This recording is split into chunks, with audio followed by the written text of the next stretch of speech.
सावधान, तुमच्या अवतीभोवती मुंबईतल्या गर्दीत एखाद्या बॅगेत लपवलेला मृतदेह घेऊन कोणीतरी फिरत असू शकतं। अशीच धक्कादायक बातमी मुंबईतनं समोर आली आहे। रविवारी संध्याकाळी उशिरा कुर्ला पश्चिम विभागात एका सूटकेसमध्ये पोलिसांना एका 25 ते 30 वर्षांच्या मुलीचा मृतदेह आढळला।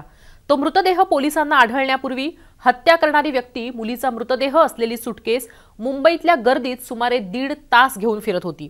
कधी पायी तर कधी रिक्षातनं मृतदेह असलेली सूटकेस घेऊन गुन्हेगार फिरत होता।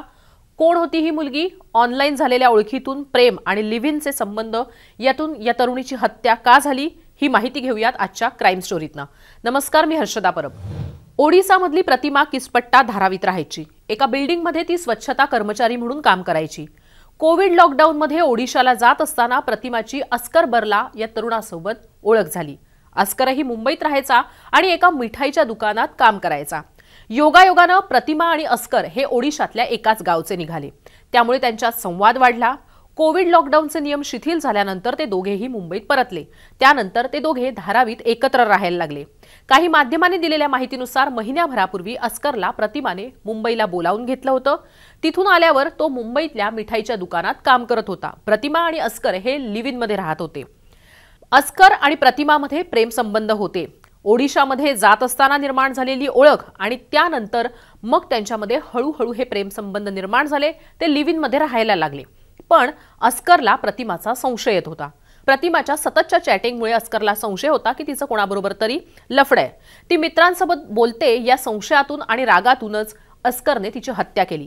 चारित्र्याच्या संशयावरून दोघांमध्ये अनेकदा खटके उडायचे। या रागातूनच अस्करने शनिवारी 18 नोव्हेंबरला रात्री 8:30 ते 9च्या सुमारास प्रतिमाची गळा दाबून हत्या केली।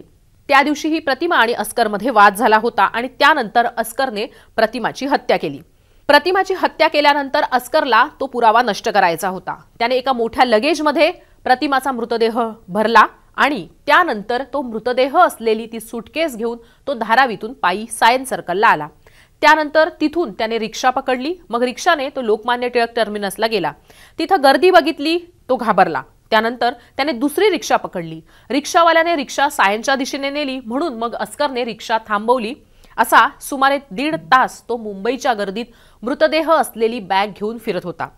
कुर्ला मेट्रो रेल्वेच्या बांधकामाच्या ठिकाणी त्याने अंधार असल्याचं बघितलं आणि अस्करने तिथेच सूटकेस फेकून दिली। एका व्यक्तीला ही सूटकेस दिसली। त्याने संशय आल्याने या सूटकेसबद्दलची माहिती पोलिसांना दिली। पोलिसांनी घटनास्थळी जाऊन सूटकेस उघडली। तो दिवस होता रविवार। त्यात कपडे दुमडावे तसा मृतदेह ठेवला होता। महिलेच्या अंगावर निळ्या रंगाचं टी-शर्ट होतं आणि ट्रॅक पॅन्ट तिनं घातली होती। तिच्यावर कोणताही लैंगिक अत्याचार झाल्याच्या खुणा शरीरावर नव्हत्या आणि शरीरावर इतर जखमांच्या खुणाही नव्हत्या। तरुणीच्या गळ्यात ख्रिश्चन समाजातल्या व्यक्ती गळ्यात घालतात तसा क्रॉस होता। त्यावरनं पोलिसांना ही मुलगी ख्रिश्चन असावी असा अंदाज बांधला।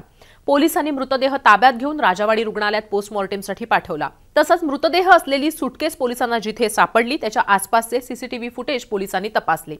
मृत महिलेची ओळख पटवण्यासाठी बेपत्ता महिलांबाबतच्या तक्रारीही पोलिसांनी शोधल्या। हा मृतदेह सापडल्यानंतर पोलिसांनी अज्ञात व्यक्तीविरोधात गुन्हा दाखल केला होता। पोस्टमॉर्टेम रिपोर्टवरून पोलिसांना माहिती मिळाली की हत्या केल्याच्या 4 ते 5 तासातच मृतदेह फेकला होता। पोलिसांच्या तपासात प्रतिमा धारावीत राहत असल्याची माहिती समोर आली। एव्हाना सीसीटीव्ही फुटेजमधून अस्करची माहितीही पोलिसांना मिळाली होती। पोलिसांनी त्याच्यासाठी शोध सुरू केला।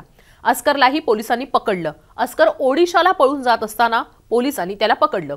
ओडिशाला जाताना प्रतिमाचा मृतदेह असलेली लगेज बॅग घेऊन अस्कर आधी जाणार होता, पण तिथली गर्दी बघून त्याचबरोबर तो जेव्हा लोकमान्य टिळक टर्मिनसला पोहोचला तिथे आल्यानंतर त्याने गर्दी बघितली आणि बॅग स्कॅन होईल हा विचार डोक्यात चमकला आणि मग अस्करनं विचार बदलला। त्यानंतर त्याने प्लॅन चेंज केला आणि तो मेट्रो कारशेडकडे गेला।